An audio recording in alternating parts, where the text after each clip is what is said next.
ကဲအားလုံးပဲမင်္ဂလာပါဗျ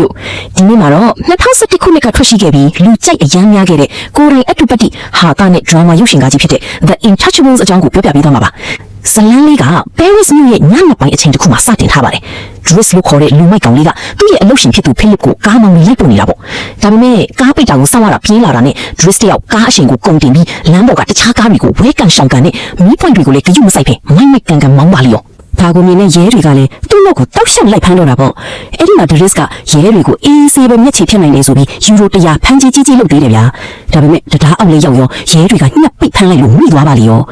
ဒါပေမဲ့ Dries ကတော့မေးမလန့်တယ်ပြီးအခုတခါရဲတွေကိုယ်တိုင်လမ်းပြဆောင်ရှောက်ပေးအောင်လုပ်ပြနိုင်ရင်ယူရို200ဆိုပြီးထပ်လောင်းကြီးထပ်ပြန်ရော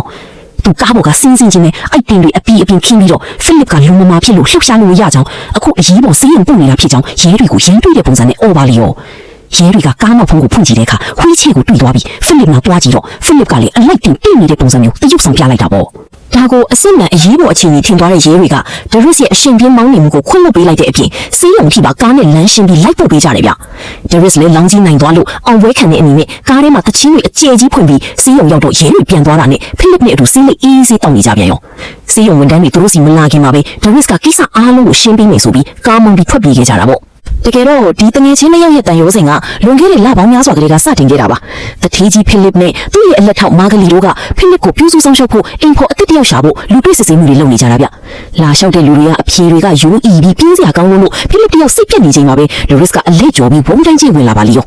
ာသူကဒီအလုပ်ကိုလိုချင်လို့လာတာမဟုတ်ပဲအလုပ်လက်မဲ့ထောက်ပံ့ကြီးရဖို့အတွက်သူ့ကိုအလုပ်မခံပါဘူးဆိုတဲ့ညင်းပယ်စာရုံးမှာလက်မှတ်လာထိုးခိုင်းတာပ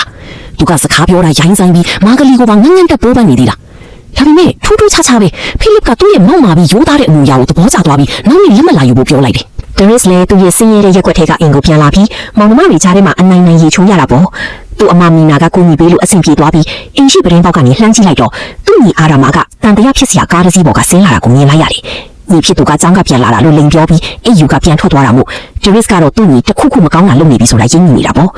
ညနေပိုင်းအမေဖြစ်သူအိမ်ပြန်ရောက်လာတော့ Dries ကခိုးလာတဲ့တန်ဖိုးကြီးဥပုံစံအမှုပညာပစ္စည်းတစ်ခုကိုလက်ဆောင်ပေးပြီးခရီးထွက်နေတာလို့လိန်ပြောလိုက်တယ်ဒါပေမဲ့အမေဖြစ်သူကတော့6လလုံးပဲပြောင်းနေမှမသိပဲအင်ကိုဟိုတယ်လို့သဘောထားပြီးအခုမှရုပ်တရက်ပြန်ပေါ်လာတဲ့ Dries ရဲ့လင်ညောင်မှုတွေကိုစိတ်ကုန်နေပြီမို့အင်ကနေမောင်းထုတ်လိုက်ပါတော့တယ် Dries လည်းညဘက်မှာတငယ်ချင်းတွေနဲ့အတူလမ်းဘေးမှာအချိန်ဖြုံးခဲ့ရတာပေါ့နောက်နေ့မနက်မှာ Dries တယောက်လက်မရဖို့ Philip အိမ်ကိုပြန်သွားတဲ့အခါအိမ်အကူကြီး Yvonne ကအိမ်ထဲလိုက်ပြပြီး Philip ရဲ့နေ့စဉ်အလုပ်တွေကိုရှင်းပြတယ်ပြီးတော့ Dries အတွက်တီးတန့်ရေချိုးကမ်းပါတဲ့အခန်းတစ်ခန်းပေးမယ်ဆိုတော့ Dries မှာမျက်လုံးတောက်သွားတာပေါ့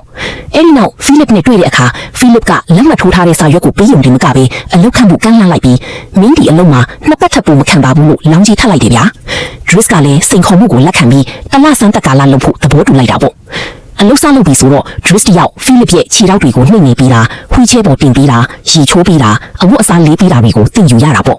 ဒါပေမဲ့ခက်တာက Philip အင်တာတက်ပြီးရင်ဖြည့်ဆည်းပြရမယ်ဆိုတဲ့အပိုင်းကိုရောက်တော့ Dries တယောက်လုံးဝလက်မခံနိုင်ပဲညင်းပါလိရောဒါပေမဲ့နောက်ဆုံးတော့လည်းအလုပ်တာဝန်မို့လို့အောက် EB လုပ်ပေးလိုက်ရတာပေါ့ဗျာ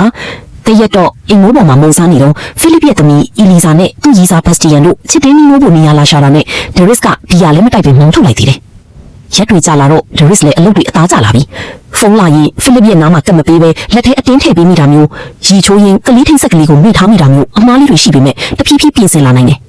စာရီကိုဖိုင်တွေနဲ့ခွဲခြားသိမ်းစီရတဲ့အထင်မှာ Philip မကြည့်ခိုင်းတဲ့လက်ဝက်စာတချို့ရှိတာကိုလည်းတွေ့ရတယ်အဲ့ဒီအထက်ကမှအလှမေးအပျော်ရှာတဲ့ဖုန်းနံပါတ်တွေပါတဲ့ကြောင်ညာစာရွက်ကိုတွေ့တော့လွှင့်မပြစ်ပဲတီးတန့်ဖိုင်တွေတခုလှုပ်ထားလိုက်သေးတယ်ဗျာအလုံးလုံးရင်းနေလေမာဂါလီကိုမရအောင်ပိုးပန်းနေတော့မယ်တခြားအပျော်ရှာအမျိုးသမီးတွေကိုလည်းသူ့အခန်းထဲခေါ်ပြီးပျော်ပါတတ်သေးတယ်တမနက်တော့ Yvonne ကသူ့အခန်းထဲလာနှိုးရင်း Dries ရဲ့အိတ်ထဲမှာဓာတ်တွေလက်နက်တွေတွေ့သွားပြီမဲ့ဘာမှတော့မပြောခဲ့ဘူးတရက်တော့ Dries က Philip ကိုကားမောင်းပို့ရမယ်အလှည့်ပေါ့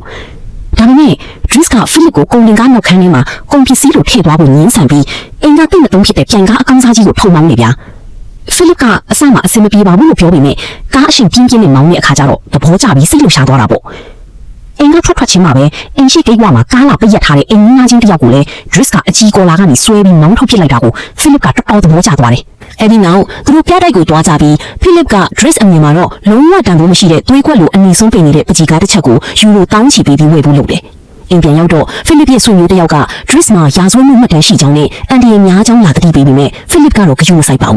းဘာလို့လဲဆိုတော့ Dries ကသူ့ကိုတနာကလူနာမျက်လုံးနဲ့မကြည့်ပဲတာမန်လူလိုနောက်ပြောင်ဆက်ဆံလို့ပဲဖြစ်တယ် ညဘက်မှာ Dries တယောက် Yvonne နဲ့အတူထမင်းဆိုင်ရင် Philip စာရေးနေတာကိုကြားရတယ်။ Yvonne ကကလေးထင်းဆက်ကိုပိတ်လိုက်ပြီး Philip ရဲ့လှုပ်ဝက်ချက်ကိုပြောပြတာပေါ့။အဲ့ဒါကတော့ Philip က Eleanor လို့ခေါ်တဲ့အမျိုးသမီးတယောက်နဲ့စာတစ်စောင်ချင်းစီကနေတစ်ဆင့်6လလုံးအချစ်မျှော်လင့်ချက်တွေနဲ့စာပေးစာယူလုပ်နေတာဖြစ်ပြီးလူချင်းတော့တစ်ခါမှမတွေ့ဘူးသေးဘူးလေဗျာ။ Dries လည်းဒါကိုသိသွားတော့ Philip ကိုစာရီနဲ့ကြပြဆန်မနေပဲဓာတ်ရိုက်ဖုန်းဆက်ဖို့အတင်းတိုက်တွန်းပြီးအဲ့ဒီအမျိုးသမီးရဲ့ဖုန်းနံပါတ်ကိုရှာက Philip လက်ထဲအတင်းထည့်ပြီးဖုန်းပြောခိုင်းလိုက်တော့တာပဲ။အဲ့ဒီနောက်ပိုင်း Philip နဲ့ Eleanor တို့ဖုန်းကြီးအမြဲပြောပြီးပုံလူရင်းနှီးသွားကြတယ်။တညတော့ Philip တယောက်အသက်ရှူချက်ပြီးဝေဒနာခံစားနေတာကို Dries ကကူညီပေးခဲ့ပြီးညနေတန်းကောင်ကြီးပဲရစ်မြို့ထဲဝှီချေတွန်းကလမ်းလျှောက်ထွက်ခဲ့ကြတယ်။အဲ့ဒီမှာ Philip ကသူ့ရဲ့အတိတ်ကြောင့်ဖြစ်တဲ့သူ့ဇနီးကကလေး9ခါတိုင်းပြတ်ကျပြီးယောဂနဲ့ဆုံးပါသွားခဲ့ကြောင်းသူကိုယ်တိုင်လည်းလေထီးစီရင်မတော်တဆဖြစ်ပြီးအခုလိုခါအောက်ပိုင်းတည်သွားခဲ့ရကြောင်းရင်ဖွင့်ပြခဲ့တယ်။ Dries ကလည်းသူ့ကိုစိတ်သက်သာရအောင်စီးကြောက်တူတောက်ခိုင်းပြီးစိတ်သက်တွေမြင့်တင်ပေးခဲ့တာပေါ့။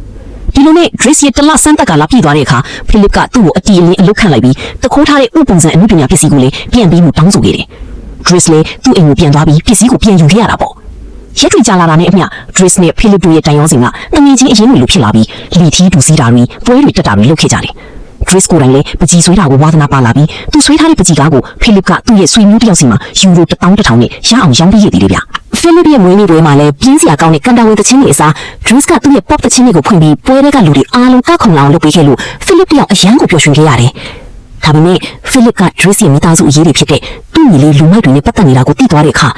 မင်းတက်လုံးငါ့လိုအဖိုးကြီးကိုပဲပြုစုပြီးအချင်းကိုမခံပါနဲ့တော့မိသားစုစီပြန်ပြီးတောင်းဝင်ကြပါတော့ဆိုပြီး Dries ကိုအလုတ်ကနေမိတာနဲ့ထုတ်ပယ်လိုက်ပါတော့တယ်။ Dries လည်းဝမ်းနဲ့ပတ်လက်နဲ့အင်ကိုပြန်လာပြီးသူ့ရဲ့မိသားစုကိုစောင့်ရှောက်ရင်းရင်မောင်းအလုပ်အသစ်တစ်ခုဝင်လုပ်ခဲ့တာပေါ့။ Dries မရှိတော့တဲ့နောက် Philip စီကိုရောက်လာတဲ့အိမ်အကူအသစ်တွေကပြင်းစရာကောင်းလို့ Philip တယောက်စိတ်တက်တွေကြာပြီးကျမ်းမာရေးတွေပြန်ဆိုးလာခဲ့တယ်။ဒါကိုမကြည့်ရတဲ့ Yvonne က Dries စီဖုံးဆက်အကူကြီးတောင်းတာကြောင့် Dries တယောက်ချက်ချင်းပြန်ရောက်လာပြီး Philip ကိုကားမောင်းကပင်လယ်ကမ်းခြေကိုခေါ်သွားခဲ့တယ်။အဲ့မှာ Philip ရဲ့မုတ်စိတ်ငွေတွေကိုရိတ်ပေးပြီးစားတောက်ဆိုင်တစ်ခုမှာထမင်းစားဖို့စီစဉ်ပေးခဲ့တာပေါ့။ဒါပေမဲ့ထူးခြားတာက Dries ကအဲ့ဒီဆိုင်မှာအတူမစားပဲ Philip ကိုနှုတ်ဆက်ပြီးထွက်သွားခဲ့တယ်။ဘာလို့လဲဆိုတော့သူက Philip ရဲ့ကလောင်တငယ်ချင်း Eleanor ကိုအဲ့ဒီဆိုင်ကိုလာဖို့ကြိုတင်ချင်းဆိုပေးခဲ့လို့ပဲဖြစ်ပါတယ်ဗျာ။ Philip လည်းလှပတဲ့ Eleanor ကိုတွေ့လိုက်ရတဲ့အခါအရန်ကိုအံ့ဩဝမ်းသာသွားပြီးဇလန်းလေးကတော့ဒီနေရာမှာပျော်ရွှင်စရာကောင်းစွာနဲ့ပြီးဆုံးသွားခဲ့ပါတော့တယ်ဗျာ။တကယ်တော့ဒါဟာပြင်သစ်နိုင်ငံကအမှန်တကယ်ရှိခဲ့တဲ့တထေးကြီး Philip နဲ့အာရတ်နယ်ဖွာ Adele ဇလန်းလေးက Dries တို့ရဲ့ဖြစ်ရမှန်ဇလန်းကြီးဖြစ်ပြီးသူတို့နှစ်ယောက်ဟာအခုထက်ထိလည်းခွဲမရတဲ့ထာဝရမိတ်ဆွေရင်းကြီးတွေအဖြစ်ရှိနေသေးပဲဖြစ်ပါတယ်